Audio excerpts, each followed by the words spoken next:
Então, bem-vindos ao nosso 48º estudo. E vamos revisar o que nós aprendemos na semana passada, através então das nossas perguntas. Já que Jesus era Deus, por que foi tão difícil para ele enfrentar o terrível sofrimento que o aguardava?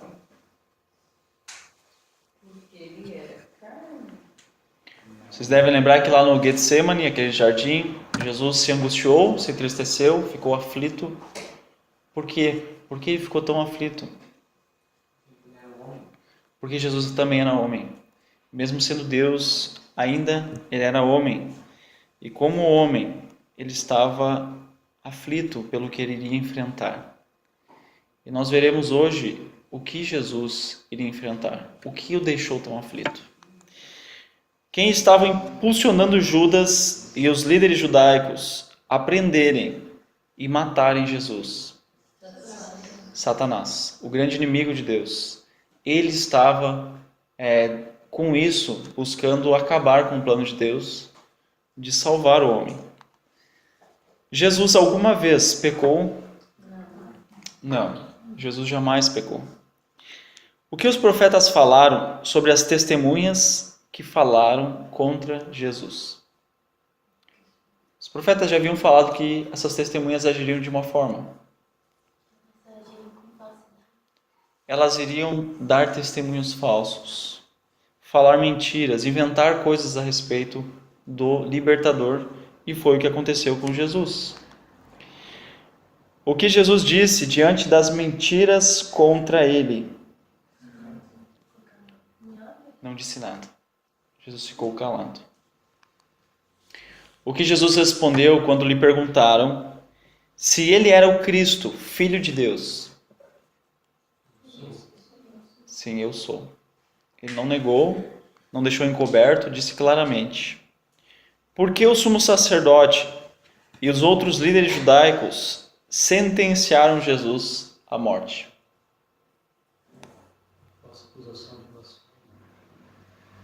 Sim, baseado no que Jesus disse: eu sou o Filho de Deus, eu sou o Cristo, e ele ainda se igualou a Deus.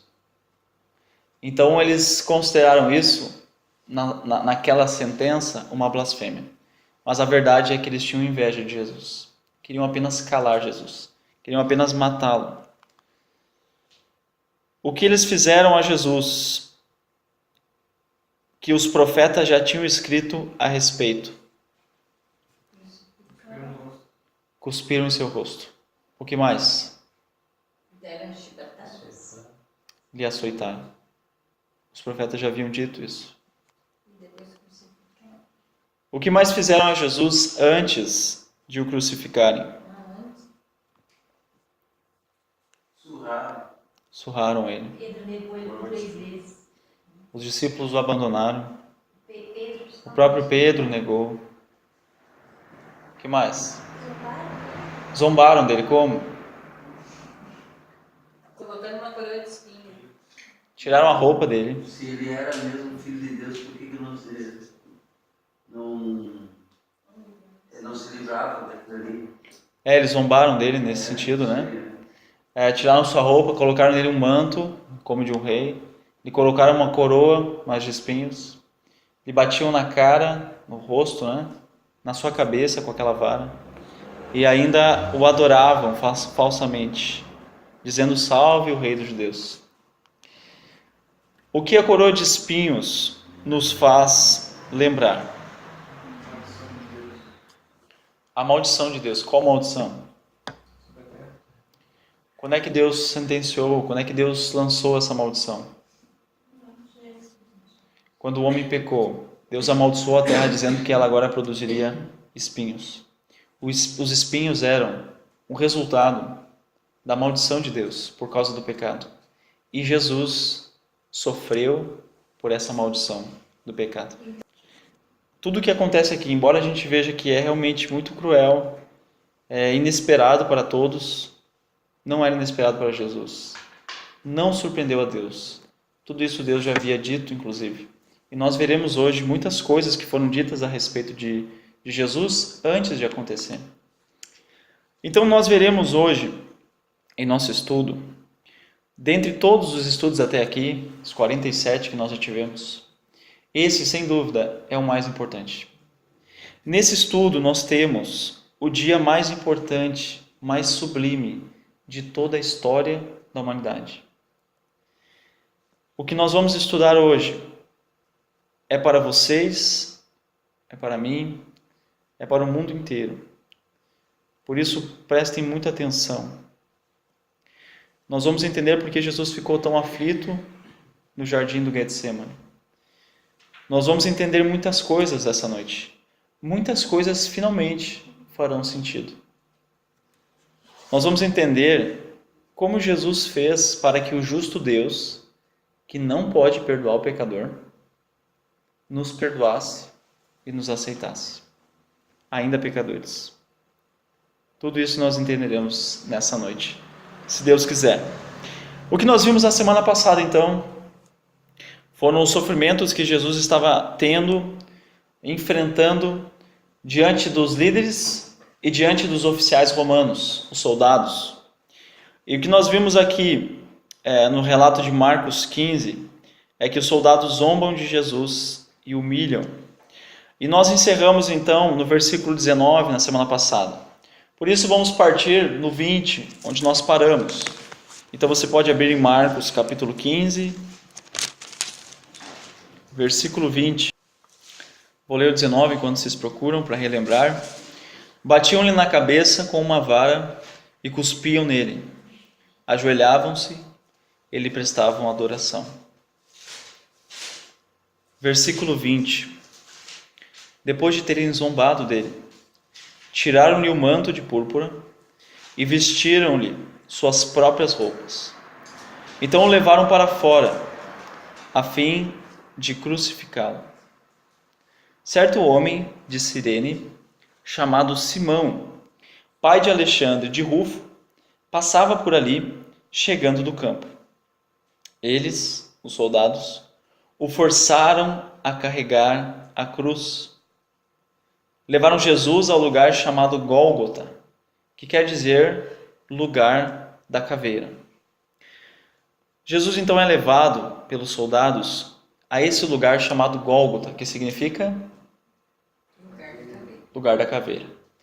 Por que tem esse nome? Nós não sabemos exatamente. Existem algumas especulações, né, de qual seria o motivo desse nome, mas não interessa tanto isso. Não se sabe ao certo também onde foi esse lugar, chamado Gólgota. As duas opções que nós temos são as seguintes. A primeira diz respeito a um local bem próximo ao templo, que ficava fora dos muros da cidade antiga. Por que cidade antiga? Porque a parte mais antiga de Jerusalém, nesses dias, era onde está o muro aqui, né? Onde está por baixo dele em preto, uma linha contornando em preto. Esse era o muro antigo da cidade. Mais tarde foi construído o muro e a parte nova da cidade. Acredita-se então, pela tradição, que o local chamado Gólgota é esta região aqui, bem próximo ao templo. Isso pela tradição da igreja. Inclusive tem uma igreja nesse local hoje, a igreja do Santo... Não, essa não é do Santo Sepulcro. Enfim, tem uma igreja ali em cima em memória disso. E a segunda opção é baseada em um estudo de um arqueólogo chamado Gordon. Ele descobriu um local onde ele aponta ser aquele local da crucificação. Por isso que se chama o Calvário de Gordon, dado ao nome dele.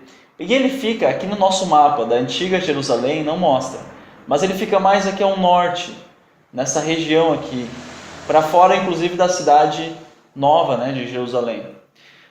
O fato é que, seja onde for, o lugar em que Jesus foi crucificado era um lugar alto e era um lugar próximo à cidade. E essa sentença, a crucificação, ela sempre era realizada no lugar alto. Por quê? Porque todas as pessoas que chegassem à cidade poderiam ver que haviam lá pessoas punidas pelos romanos. Então todas as pessoas que estivessem ainda chegando em Jerusalém, por causa da festa da Páscoa, estariam vendo que Jesus estava lá. E nós vemos aqui no texto que Jesus recebeu a ajuda de um homem chamado Simão. Esse homem era da cidade de Cirene, que fica ao norte da África.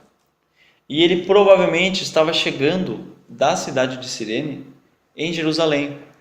E quando ele estava chegando, os soldados mandaram que ele carregasse a cruz. Mas sabe o que é interessante? Os romanos obrigavam o próprio criminoso a carregar a própria trave da cruz. Eles obrigavam ele a carregar. Jesus foi obrigado a carregar. Então por que Jesus recebeu ajuda se ele precisava carregar a própria cruz? O que isso nos mostra? Que os romanos eram bons, misericordiosos? E que nós temos que carregar a nossa cruz. Será que mostra que os romanos se arrependeram de ter feito o que fizeram e permitiram outro homem ajudar Jesus?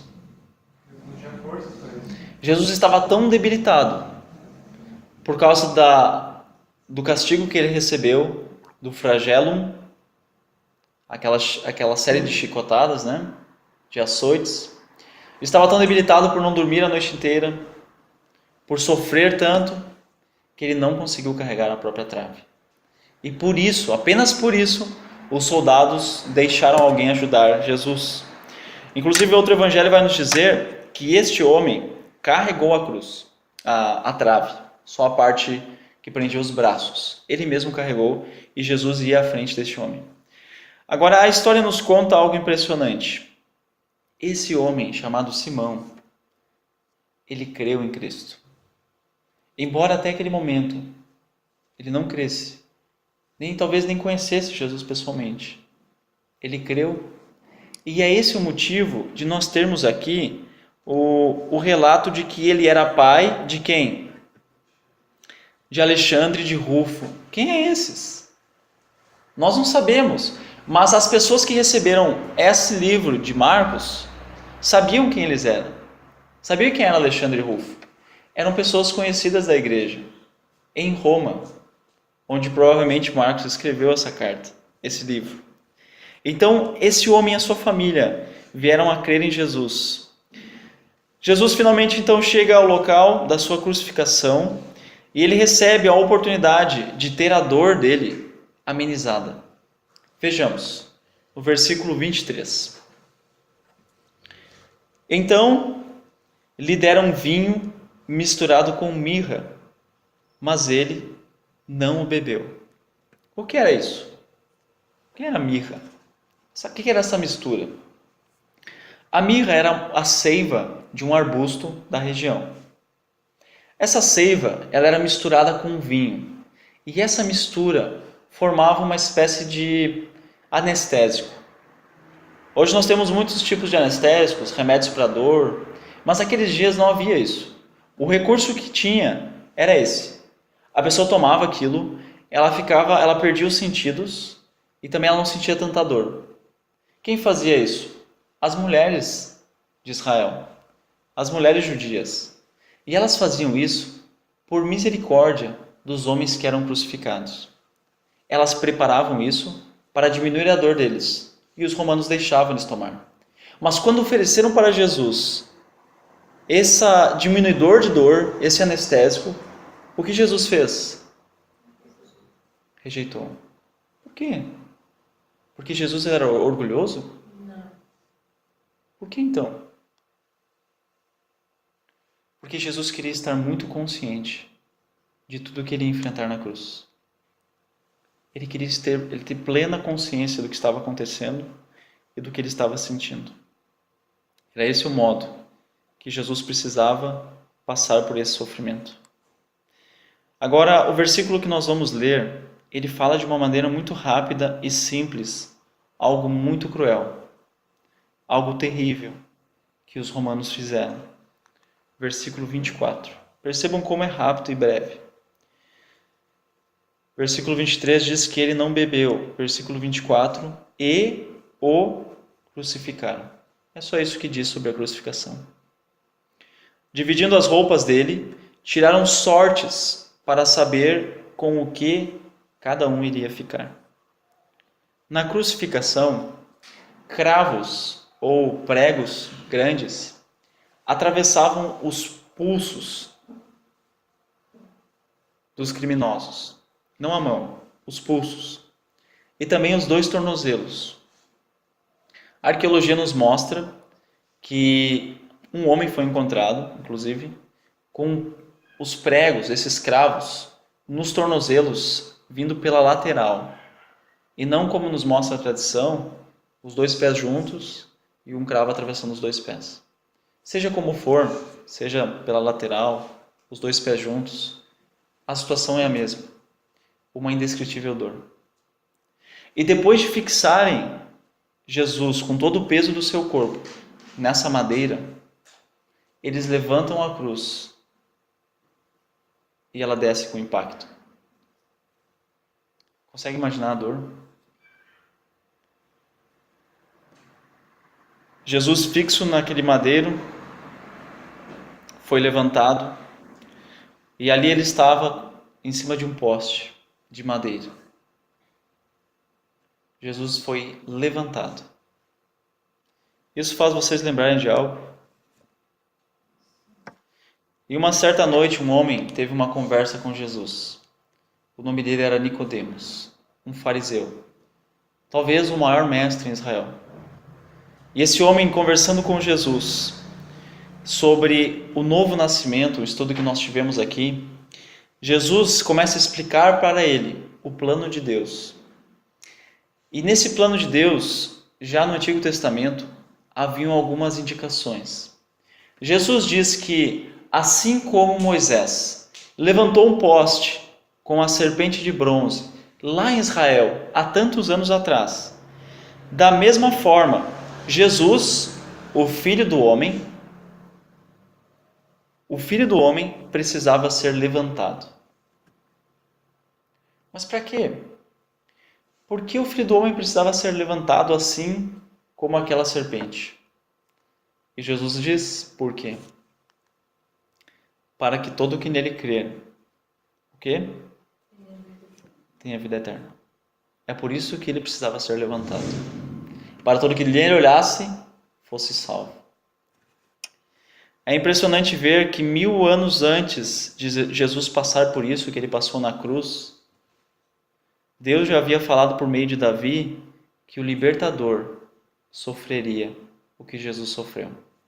Olhem o que nos diz o Salmo 22, e nós vamos ver muitas passagens desse Salmo hoje à noite. Salmo 22, versículo 16 diz: um bando de homens maus me cercou, perfuraram minhas mãos e meus pés. Isso é uma profecia de Davi a respeito do libertador. E aconteceu com Jesus. Por isso nós vemos que, conforme Salmo 22:16, o libertador deveria ter suas mãos e pés traspassados, atravessados, perfurados. E nós vemos que Jesus cumpriu isso em Marcos 15:24. Mas Jesus não forçou isso. Ele sofreu isso. Ele não fez com que ele cumprisse uma profecia. Aconteceu e ainda assim se cumpriu.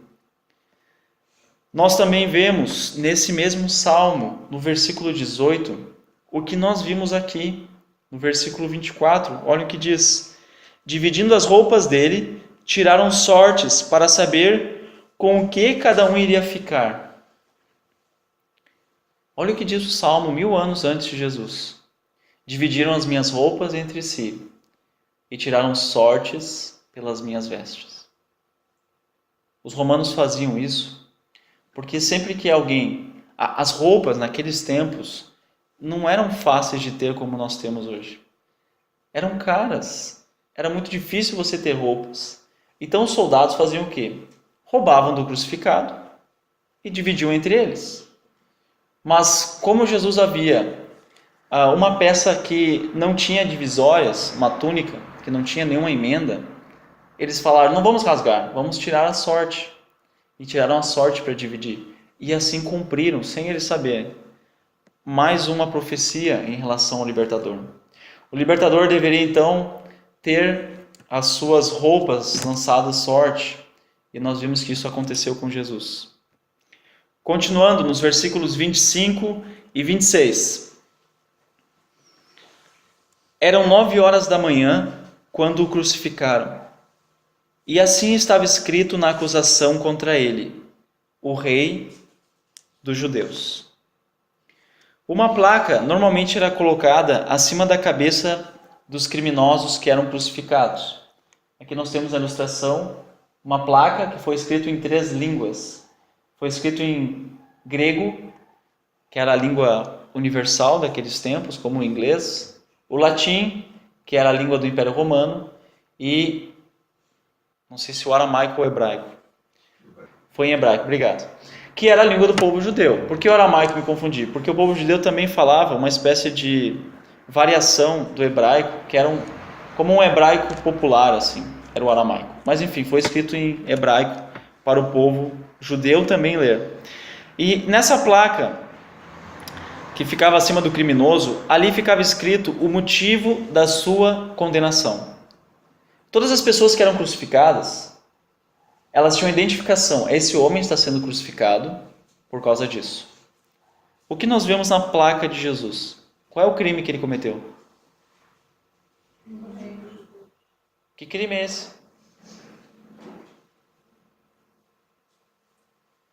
Não podia ter outro rei, só César. Mas quando Pilatos interrogou Jesus, ele achou algum crime em Jesus? A Bíblia nos diz que não. Que ele queria inclusive libertar Jesus. Não havia crime. Não havia culpa. Jesus não poderia ser acusado de nada. Nem pelos judeus, pelos seus líderes, nem pelos romanos. Mas ainda assim, Pilatos insistiu que a placa fosse colocada lá. O apóstolo João nos diz que os líderes não ficaram felizes com isso. E foram até Pilatos e pediram, por favor, tire aquela placa. Eles ficaram irados com aquilo. Mas Pilatos não tirou. Nós não sabemos o motivo de Pilatos ter colocado essa placa. O que é muito provável é que ele colocou essa placa justamente para ofender e alfinetar os líderes judeus. Eles forçaram ele a tomar esse veredito, crucificar Jesus. Então agora era a vez dele se vingar. Possivelmente é isso que motivou Pilatos. Mas pense um pouco. Jesus estava morrendo nessa cruz sem merecer. Ele não estava morrendo pelos seus crimes, pelos seus pecados. Ele estava morrendo pelos meus pecados, pelos seus pecados. Se você estivesse nessa cruz, o que de fato nós merecíamos, não Jesus, nós merecíamos estar naquela cruz. Se você estivesse nessa cruz, o que será que estaria escrito na placa? Quais são os pecados que você já cometeu? Quais são as coisas que te separam de Deus? Pois essas coisas estariam escritas lá. Jesus tomou sobre si toda a vergonha e todo o castigo pelos nossos pecados. Até mesmo os pecados que a gente nem lembra de ter cometido. Jesus estava pagando aqui o preço total por nós. Pagando a pena de morte que eu e você merecíamos. Continuando nos versículos 27 e 28. Com ele, crucificaram 2 ladrões, um à sua direita e outro à sua esquerda. Cumpriu-se a escritura que diz: ele foi contado entre os transgressores. Jesus ele estava sendo crucificado entre 2 homens perversos. Aqui nos é dito que eram ladrões, né? Mas é só um modo de a Bíblia se referir, especialmente Marcos, a esses homens num termo geral, criminosos. Mas, com certeza, eles eram mais do que ladrões. Por quê? Porque os romanos não crucificavam ladrões. Esse não era um crime punível de morte. Assassinos, revolucionários, esses eram punidos com a morte. Esses homens não eram simples ladrões. Ladrões de galinha, que roubavam para matar sua fome. Não. Esses homens eram verdadeiros criminosos. E Jesus estava entre eles. Agora, não foi Jesus que escolheu ser crucificado entre eles. E mesmo assim, a palavra de Deus já havia nos dito, em Isaías 53, 12, algo que aconteceu com Jesus.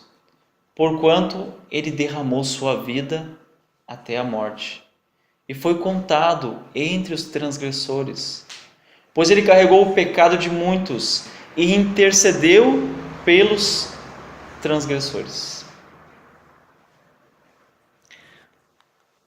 O Messias, o libertador, deveria ser morto, ou morreria, junto com os transgressores. E Jesus foi crucificado entre os transgressores e morreu entre os transgressores, conforme Marcos 15, 27. Mas Jesus ele não estava apenas entre homens perversos. Ele estava rodeado de homens perversos. Pessoas que não estavam satisfeitas com a crucificação. Não, a crucificação não era o suficiente para Jesus, elas pensavam. Vamos ver o que acontece nos versículos 29 a 32. Os que passavam lançavam-lhe insultos, balançando a cabeça e dizendo: Ora, você que destrói o templo e o reedifica em 3 dias, desça da cruz e salve-se a si mesmo. Da mesma forma, os chefes dos sacerdotes e os mestres da lei zombavam dele entre si, dizendo: salvou os outros, mas não é capaz de salvar a si mesmo. O Cristo, o Rei de Israel, desça da cruz para que o vejamos e creiamos. Os que foram crucificados com ele também o insultavam.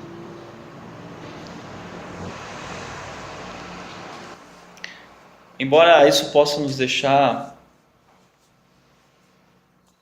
indignados, comovidos, realmente tristes,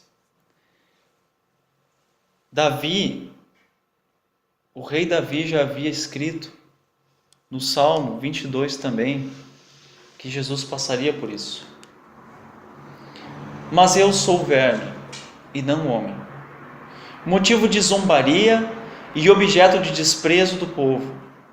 Caçoam de mim todos os que me veem, balançando a cabeça, lançam insultos contra mim, dizendo: recorra ao Senhor, que o Senhor o liberte, que Ele o livre, já que lhe quer bem.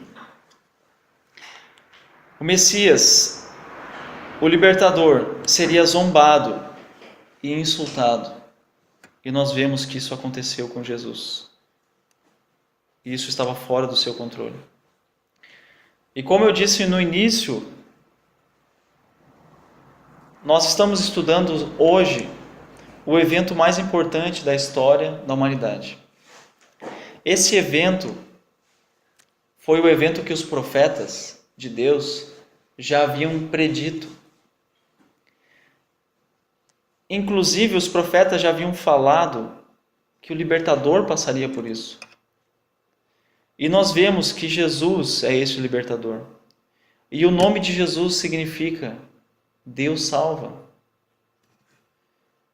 Quando nós começamos esses estudos lá no ano passado, eu falei para vocês que a Bíblia é a história de Deus contada para nós. A Bíblia é também como uma espécie de carta, uma carta de Deus para nós. E sabe do que é essa carta? É uma carta de amor. Como amor? Este Este evento que nós estamos vendo hoje, este é o evento mais importante da palavra de Deus. É para este momento que toda a palavra de Deus aponta, como se setas luminosas apontassem para o caminho correto. O dia de hoje, o estudo que nós temos vendo hoje, é, sem dúvida, aquilo que Deus quer que nós saibamos desde o início desse estudo. Foi nesse dia que Jesus é crucificado. Jesus veio ao mundo exatamente para esse dia. Jesus nasceu para morrer e para morrer nesse dia.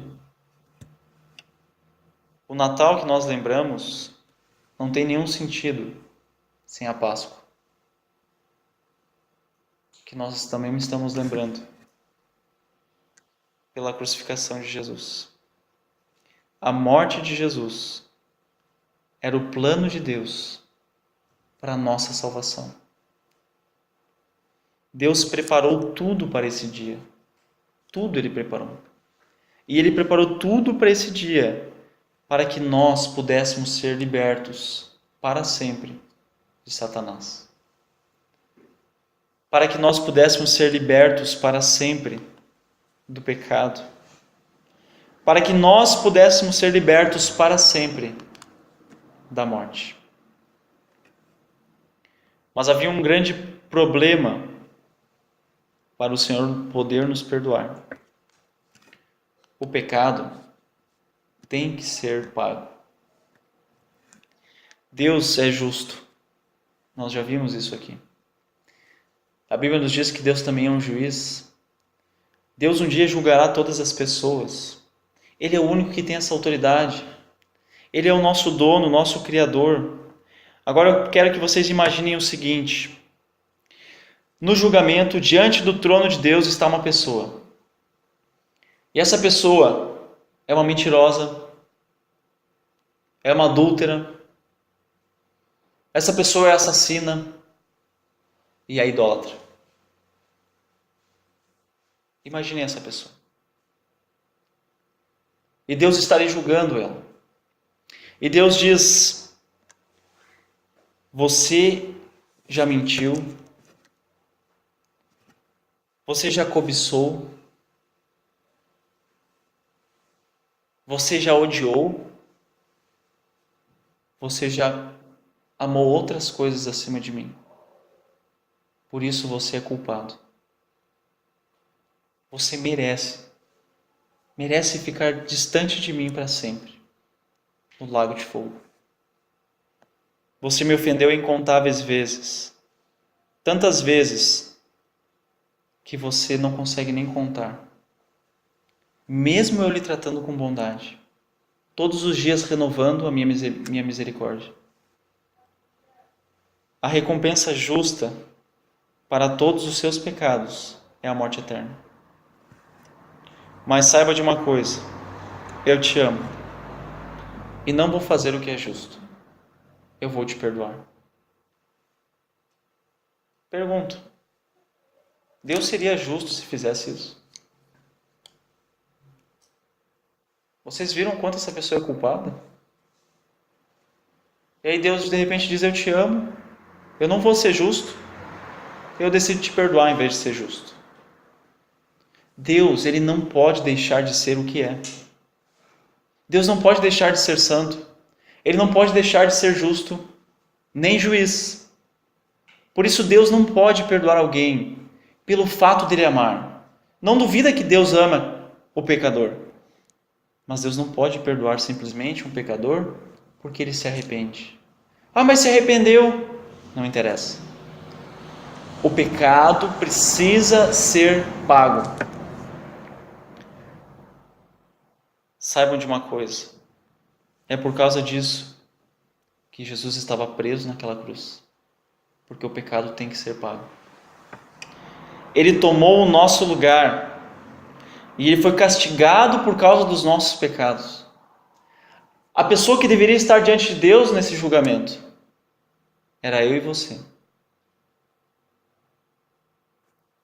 Mas Jesus, através do único modo que podia ser pago os pecados, Jesus se entregou para morrer. Mas vocês precisam entender outra coisa. Jesus não tinha pecado. Jesus não precisava morrer. Jesus não tinha pecado, ele era santo, ele era perfeito, e se havia um homem apenas que não merecia a cruz, este homem era Jesus. Vocês se lembram quando Jesus foi batizado por João? Vocês lembram que Deus falou de forma audível sobre Jesus? O que Deus falou? Esse é meu filho amado em quem eu me comprazo. Este é meu filho amado, em quem me agrado, em quem me comprazo, em quem tenho prazer. Jesus agradava a Deus. Será que Deus poderia dizer isso a qualquer ser humano? Deus poderia dizer isso a alguém perfeito, alguém santo. Porque se você não é um santo, você não pode agradar a Deus. Apenas um santo agrada a Deus. E Jesus agradava a Deus e era aceito por Deus. Por isso que Jesus, sendo assim perfeito, era o único que podia se oferecer como sacrifício no lugar dos pecadores, como oferta pelos pecados. Desde quando o homem pecou, Deus ensinou que se alguém oferecesse a ele um sacrifício de um animal, como deveria ser esse animal? Sem mácula. Perfeito. Ele podia ter doença? Ele podia ter algum defeito, sem uma perna, sem uma orelha? Não, ele precisava ser perfeito. Deus é perfeito e só aceita sacrifícios perfeitos. O único homem perfeito era o único sacrifício aceitável a Deus. Vocês se lembram quando Isaac estava amarrado e pronto para ser sacrificado por Abraão? Mas de repente Deus diz: não precisa, Abraão, não faça isso, não precisa. Eu sei que você me ama. Eu sei que você não me negou seu próprio filho, por isso você me ama. E Abraão levantou os olhos. Pensa que ele estava ali pronto para matar o filho. A Bíblia nos diz que ele levanta os olhos. E a primeira coisa que ele vê quando levanta os olhos? Uma ovelha. Não. Ele vê um substituto. E o substituto era um carneiro. E esse carneiro estava preso por onde? Pelos chifres. O cordeiro é a ovelha filhote. O carneiro é a ovelha macho. E essa ovelha, esse carneiro, estava preso pelos seus chifres. Pergunto, quem providenciou esse substituto para Isaac? Deus. E por que Deus fez ele se prender exatamente pelos chifres? Para não se machucar. Mas por quê? Eu não podia ter mácula no bichinho. Porque se esse animal se machucasse, ele não podia ser um substituto de Isaac. Jesus era perfeito diante de Deus. E por isso, ele era o único capaz de se oferecer como substituto. Não no lugar do Isaac apenas, mas de cada um de nós. Assim como aquele carneiro morreu no lugar de Isaac, Jesus veio ao mundo para tomar o nosso lugar. Mas saibam que Jesus suportou algo mais terrível do que tudo o que nós já vimos até aqui. O que poderia ser pior para Jesus do que enfrentar tudo que ele já enfrentou até aqui? Jesus foi separado de Deus por causa dos nossos pecados. Como assim? Como é que Jesus foi separado de Deus? Pense um minuto. Jesus ele foi traído não por um desconhecido, um amigo distante. Ele foi traído por um amigo próximo, um dos seus aprendizes, dos seus discípulos. Jesus foi traído e depois foi preso, acusado falsamente. Ele foi interrogado sem uma causa justa. Ele foi rejeitado pelo povo, que deveria receber ele como o quê? Como um rei. Ele foi cruelmente soqueado. açoitado, crucificado e agora estava pendurado numa cruz, exausto, sangrando, morrendo, agonizando. E mesmo Jesus passando por tudo isso, uma das coisas, ou melhor dizendo, a coisa que o atingiu profundamente era o castigo que ele estava prestes a enfrentar por causa dos nossos pecados. O versículo 33 nos mostra o que é isso. E houve trevas sobre toda a terra, do meio-dia às 3 da tarde. Por que a luz do sol se apagou aqui? Por que houve trevas? Aqui nos é dito que ainda houve trevas durante 3 horas. O que isso representa? Tristeza. Durante muito tempo, eu acreditava que isso representava a ira de Deus contra aqueles homens que estavam crucificando Jesus. A ira e a tristeza de Deus. Mas eu entendi algo. A Bíblia já fala, eu só não tinha visto ainda, que essa escuridão não representava a ira de Deus contra os homens, mas representava a ira de Deus contra o próprio Senhor Jesus. Deus Pai abandonou o seu Filho. O Pai abandona o seu Filho e retorna como um juiz. Por esse motivo, nós podemos entender por que Jesus disse o que disse no versículo 34.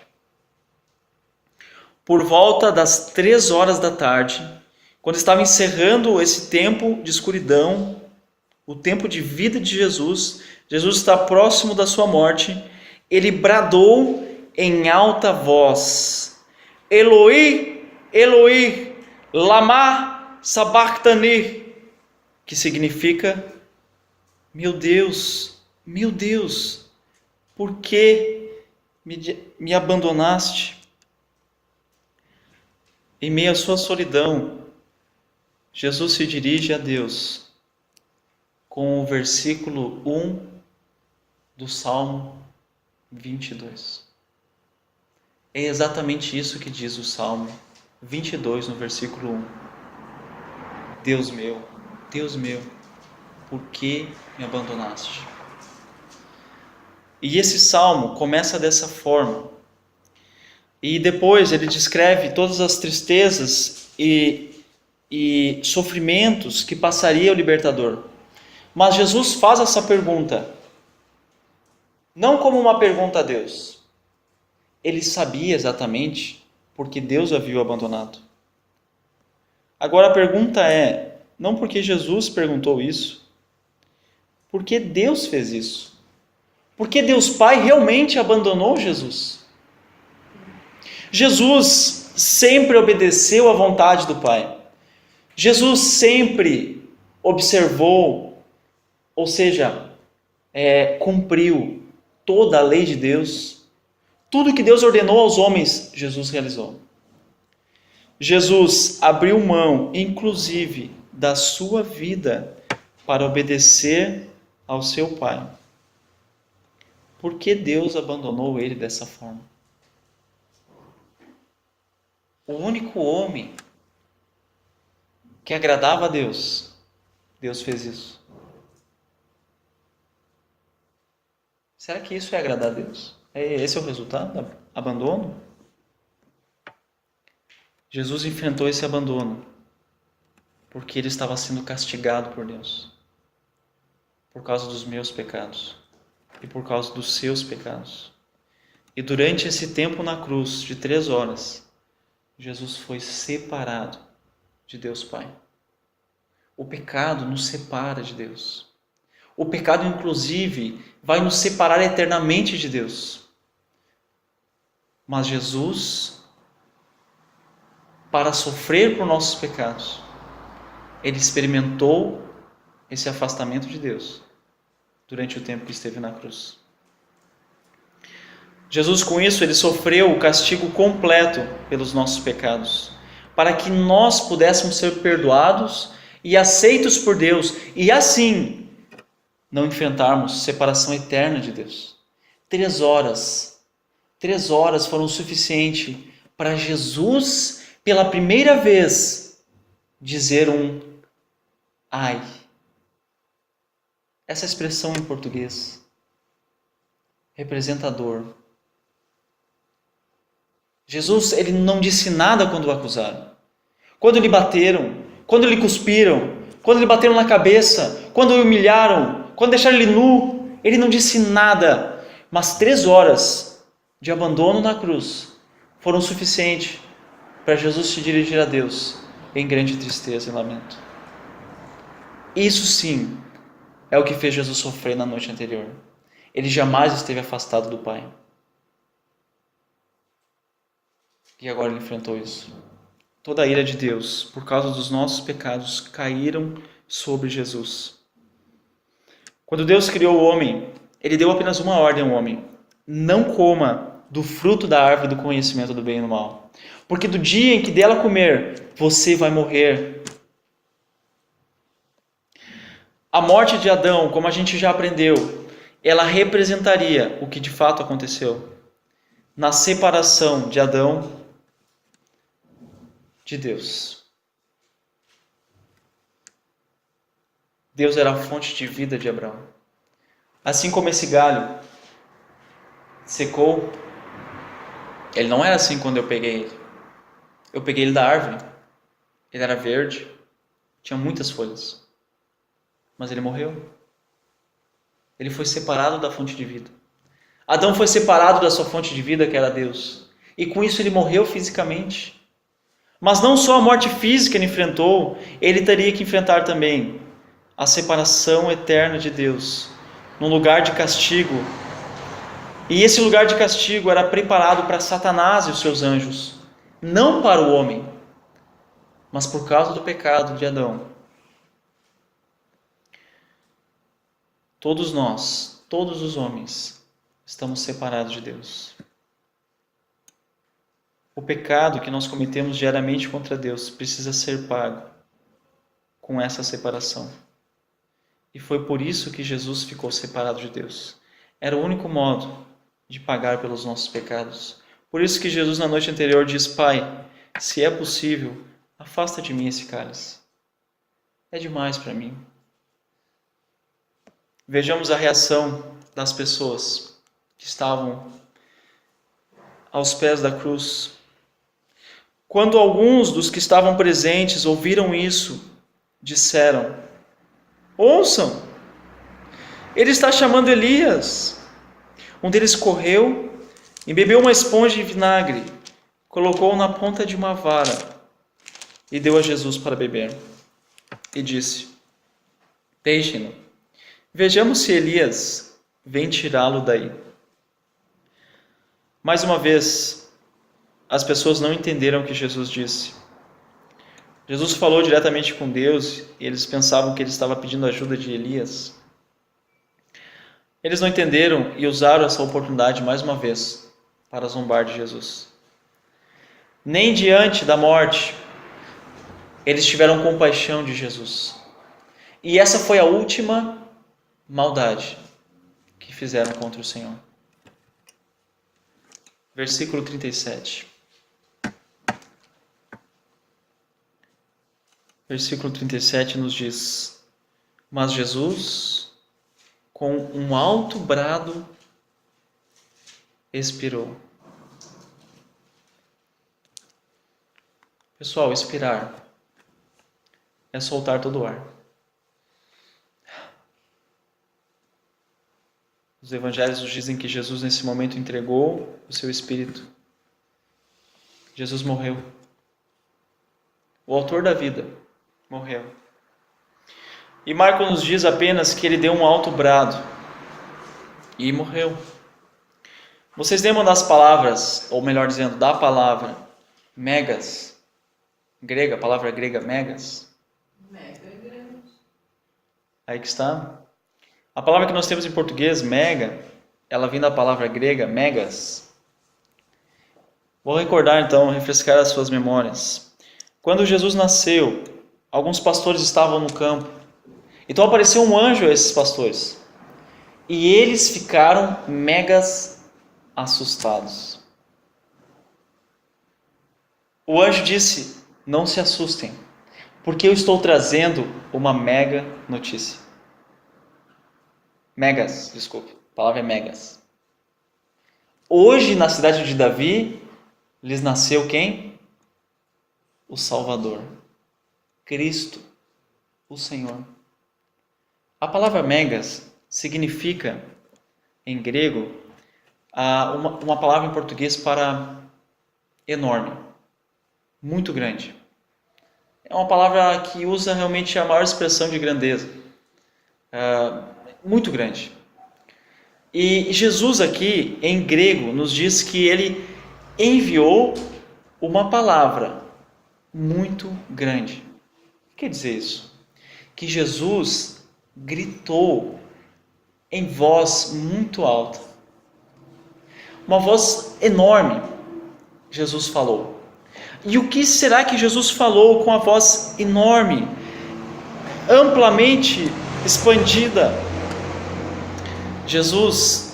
Marcos não nos diz o que Jesus falou, mas João, pela graça de Deus, estava ali aos pés da cruz e ouviu e registrou para nós o que Jesus falou.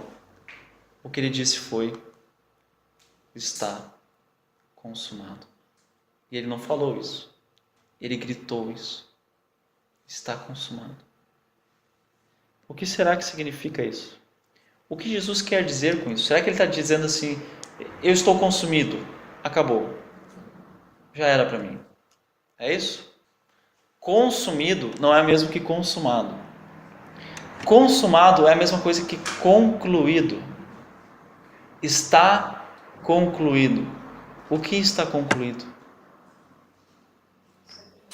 O que está completo? O que está completo aqui é o plano de Deus para a salvação de todos os seres humanos. Está completo. Jesus concluiu esse plano. A obra para a qual Jesus veio ao mundo estava completamente consumada. Jesus veio ao mundo para nos libertar da má influência de Satanás. Ele veio ao mundo para nos libertar da escravidão do pecado e para nos salvar da condenação do pecado. Jesus completou essa obra? Sim ou não? Ele mesmo disse: está consumado. E como é que ele completou essa obra?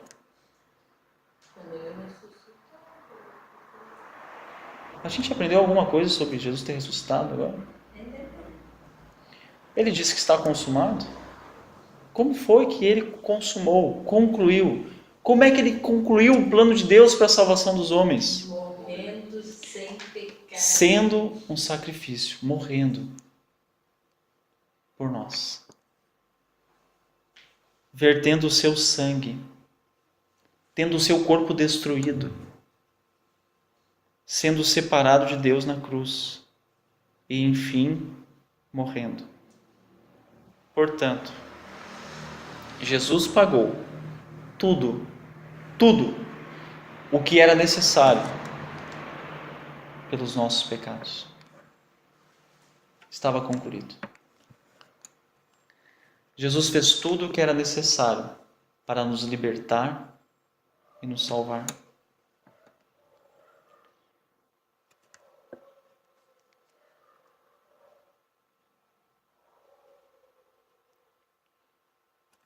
Portanto, Jesus pagou o preço pelos nossos pecados.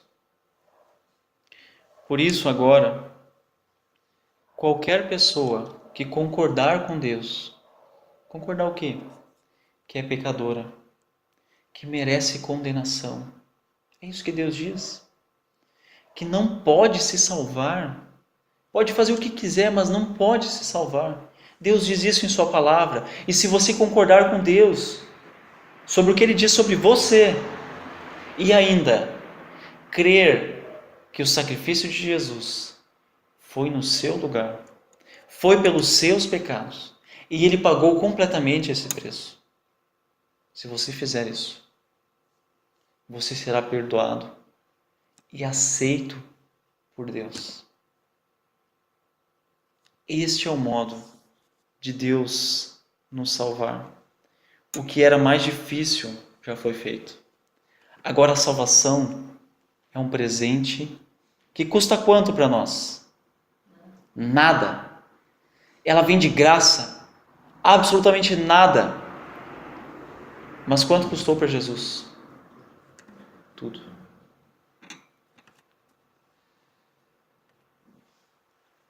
Não é mais necessário ficarmos separados de Deus. Isso não é necessário. Por quê? Porque Jesus Cristo fez tudo por nós. O que nós nunca poderíamos ter feito por nós mesmos. O que é? Nos tornarmos aceitos por Deus. Você não poderia fazer isso. Tire essa ideia da sua cabeça. Você jamais será aceito por Deus pela sua força, pelas coisas que você faz. Apenas por meio da morte de Jesus na cruz. Essa é a única obra que Deus vai aceitar para nos reconciliar com Ele. E é isso que Jesus fez. A sua morte na cruz traz reconciliação, união de Deus com os homens. Os homens eram inimigos de Deus, mas há uma reconciliação. E Jesus Cristo é essa reconciliação. Deus prometeu, quando Adão pecou, quando a terra foi amaldiçoada, ali mesmo Deus prometeu que enviaria o libertador. E esse libertador traria o homem de volta para Deus. E Jesus cumpriu como libertador essa promessa de Deus. Jesus consumou a obra que o Pai lhe deu. O pecado de um único homem separou todos os homens de Deus. O pecado de um homem separou todos. Mas a morte de um único homem, Jesus Cristo, torna possível todos os homens se aproximarem de Deus novamente. Todo aquele que coloca em Jesus sua fé para a salvação, obtém de graça. Agora, mesmo na morte de Jesus, coisas incríveis aconteceram. Olha o que nos é dito, versículo 38. Isso é uma notícia maravilhosa para nós, embora não tenha sido para os sacerdotes. E o véu, Jesus expirou, ele morreu, e logo que ele morre, versículo 38 nos diz que o véu do santuário rasgou-se em duas partes, de alto a baixo. Quanto ele rasgou? Todo ele. Todo o véu rasgou. Mas que véu é esse? Este véu, que era uma cortina grossa, era aquele mesmo véu que era pendurado entre o lugar santíssimo, onde Deus habitava visivelmente, como uma nuvem luminosa, uma espécie de fumaça, uma espécie de neblina luminosa. Era assim que Deus se mostrava. E ele habitava aqui. Os homens não podiam ir até lá. Então o sacerdote podia apenas vir até essa parte chamada lugar santo. Aqui era o lugar santíssimo. E esse véu separava Deus dos homens. Esse véu lembrava aos homens que eles não podiam ir até Deus. Eles não podiam chegar à presença de Deus, porque se eles chegassem na presença de Deus, com o seu pecado, o que aconteceria? Eles morreriam imediatamente. Agora, uma vez por ano, o sumo sacerdote sacrificava um animal, e ele entrava lá dentro com o que, irmãos? Com o sangue desse animal. Sem o sangue do sacrifício, ele não podia entrar lá. Ele entrava lá, e o que ele fazia com esse sangue? Aspergia sobre a tampa da arca.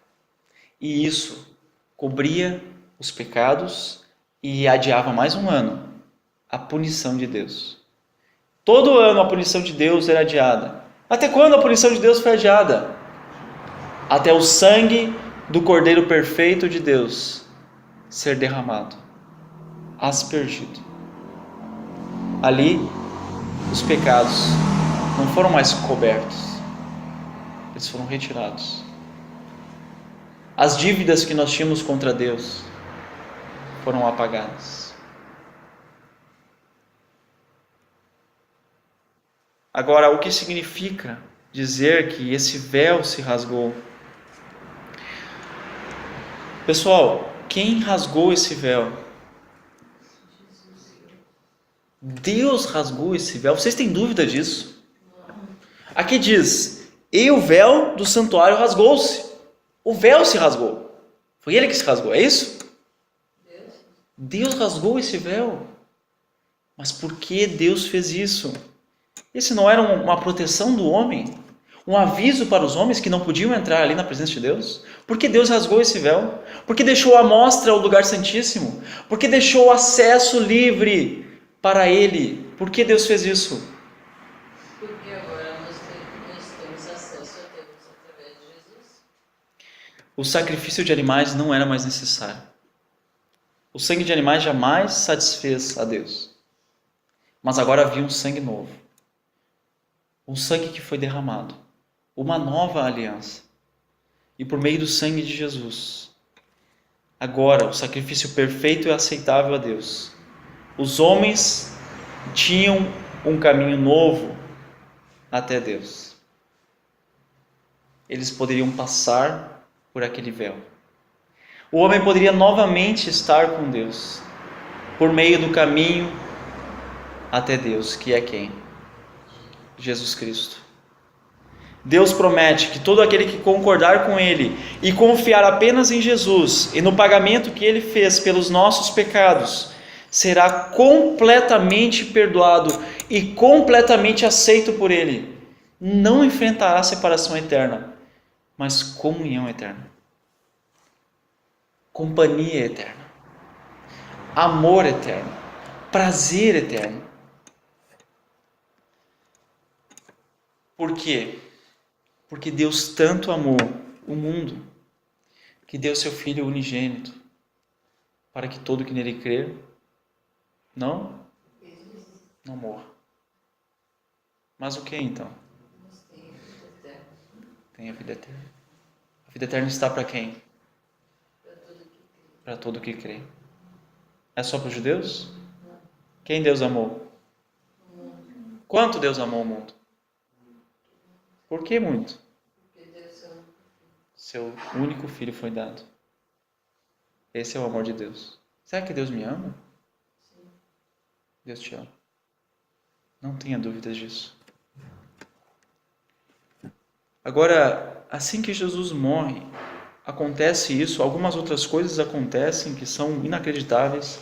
E um centurião que estava junto de Jesus, o versículo 39 diz: quando o centurião que estava em frente de Jesus ouviu o seu brado e viu como ele morreu, disse: realmente este homem era o Filho de Deus. O centurião, ele era um militar romano e era a principal função no exército romano era o centurião. E o centurião cuidava de 100 homens. Por que principal? Não em importância. Havia homens que cuidavam demais, mas havia muitos centuriões. E por causa dos centuriões, dessa estratégia, Roma tinha muitas vitórias. Esse centurião era responsável pela crucificação. Ele viu tudo, ele participou de tudo, ele deu ordens para tudo. Inclusive, o primeiro cravo cravado na mão de cada homem, inclusive Jesus, foi dado por esse centurião. E esse centurião, diante de tudo que ele viu, reconhece que eles não mataram um criminoso. O que ele reconhece? Que era o próprio Filho de Deus que estava morrendo e que já havia morrido de fato. Fora os soldados, haviam mais algumas pessoas ali. Versículos 40 a 41. Algumas mulheres estavam observando de longe. Entre elas estavam Maria Madalena, Salomé e Maria, mãe de Tiago, o mais jovem, e de José. Na Galiléia, elas tinham seguido e servido a Jesus. Muitas outras mulheres que tinham subido com ele para Jerusalém também estavam ali. Gente, eu pergunto a vocês, o que fazia essas mulheres abandonarem tudo para servir e seguir Jesus? O que fazia essas mulheres estarem ali, seguindo Jesus, diante da morte de Jesus? O que será que elas tinham? Elas tinham fé que Jesus era o Salvador. Elas confiavam na palavra de Deus. A palavra de Deus prometeu um libertador. Jesus estava ali. Elas confiavam que ele era o libertador. Provavelmente elas não entendiam porque ele estava morrendo. Mas elas estavam ali. Agora, essas mulheres não eram as únicas discípulas que estiveram fiéis até a morte de Jesus. Olhem que nos diz os versículos 42 a 46. Era o dia da preparação, isto é, a véspera do sábado. José de Arimateia. Opa, entra alguém novo aqui. Membro de destaque do Sinédrio, alguém importante, que também esperava o reino de Deus. Tinha uma fé sincera. Dirigiu-se corajosamente a Pilatos e pediu o corpo de Jesus. Pilatos ficou surpreso ao ouvir que ele já tinha morrido. Não acreditou nisso. Por isso, chamando o centurião, perguntou-lhe se Jesus já tinha morrido. Sendo informado pelo centurião, entregou o corpo a José. Então José comprou um lençol de linho, baixou o corpo da cruz, envolveu no lençol e o colocou num sepulcro cavado na rocha. Depois, fez rolar uma pedra sobre a entrada do sepulcro. João nos conta que junto a José, esse homem da cidade de Arimateia, estava outro homem, Nicodemos. Os dois eram discípulos de Jesus, mas eles eram discípulos secretamente. Mas é interessante notar, os dois discípulos secretos estavam arriscando tudo agora que Jesus morreu. E os 11 discípulos públicos estavam escondidos agora que Jesus morreu. E esses dois discípulos, os dois mesmo, eles mesmos, desceram Jesus e o levaram até um sepulcro. As mulheres não participaram disso. E esse sepulcro, a Bíblia nos diz que era um sepulcro do próprio José. Agora, saibam que apenas os ricos podiam ter essa condição de mandar cavar um sepulcro para si mesmo. Nos diz a Bíblia que esse sepulcro ninguém tinha sido enterrado, estava novo e era de José. Não tinha ninguém lá dentro. Normalmente num sepulcro não ia só uma pessoa, é uma família inteira enterrada ali. À medida que a pessoa morria, era colocada, mas não havia ninguém. E Jesus foi enterrado no lugar dos ricos. E Isaías 53:9 nos diz que foi-lhe dado um túmulo com os ímpios e com os ricos em sua morte, embora não tivesse cometido qualquer violência, nem houvesse qualquer mentira em sua boca. Isaías nos diz que o libertador seria sepultado entre os ricos. E nós vimos em Marcos que isso realmente aconteceu com Jesus. Conclusão: Jesus Cristo viveu na terra sem jamais pecar. Jesus Cristo cumpriu plenamente todas as leis de Deus. Jesus Cristo sofreu o terrível castigo que nós merecíamos. Jesus Cristo na cruz foi separado de Deus, porque nós merecíamos ser separados de Deus. Mas está consumado. Jesus morreu em nosso lugar. O pagamento completo foi feito. Nada mais pode ou precisa ser feito para pagar pelos nossos pecados, o véu se rasgou. Isso significa que Deus aceitou o sacrifício de Jesus. Jamais o sacrifício de algum animal rasgou o véu, mas o sacrifício de Jesus rasgou. O libertador concluiu o plano de Deus para a nossa salvação. Perguntas. Onde Jesus foi crucificado? No Gólgota. O que era o Gólgota? Não o que significa o seu nome. O que era esse local? O Monte das Oliveiras. Não, não era no Monte das Oliveiras. Mas tinha algo em comum ao Monte das Oliveiras. Ficava na entrada da cidade.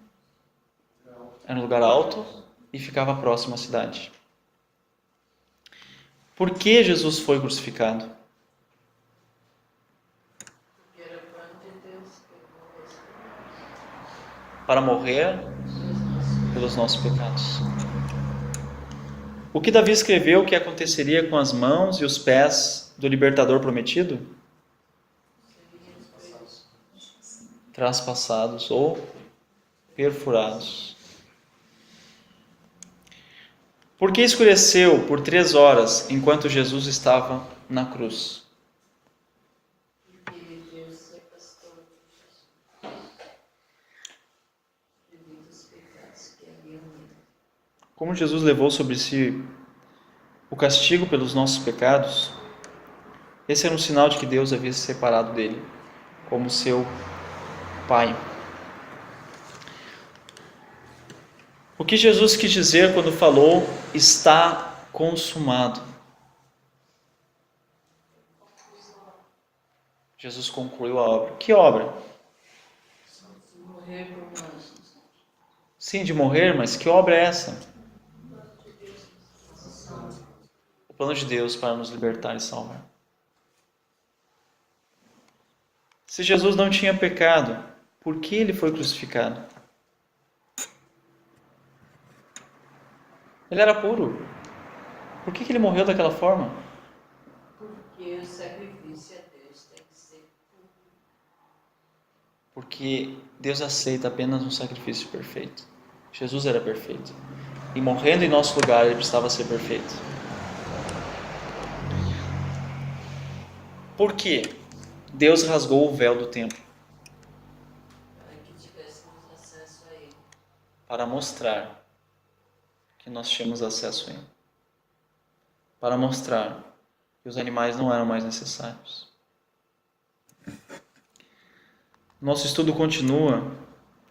Embora tenhamos passado hoje pelo ponto de maior destaque da Palavra de Deus, nós veremos ainda tudo o que a Palavra de Deus no Antigo Testamento nos fala sobre Jesus. Tudo que nós já estudamos aqui. Talvez durante o estudo que a gente teve nesse ano, você nem notou que as coisas que nós vimos faziam uma referência a Jesus. Então nós veremos isso em nosso próximo estudo, se Deus quiser.